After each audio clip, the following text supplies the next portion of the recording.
Welcome to our video journey where we explore the fascinating world of pronunciation, unraveling the mysteries behind each word and its usage. In this video, the word is actionable. Actionable. Actionable. Actionable is an adjective used to describe something that is capable of being acted upon or worthy of taking action. It is often used in the context of legal, business, or practical matters to indicate that a situation, information, or advice can lead to a specific course of action.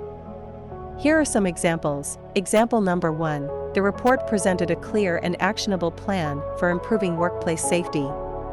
Why actionable is used in example number 1. In this example, actionable is used to describe a plan that can be put into practice to enhance workplace safety. Example number 2. Customer feedback is valuable when it provides actionable insights for product improvement. Why actionable is used in example number 2. Actionable suggests that the feedback offers insights that can be acted upon to enhance the product.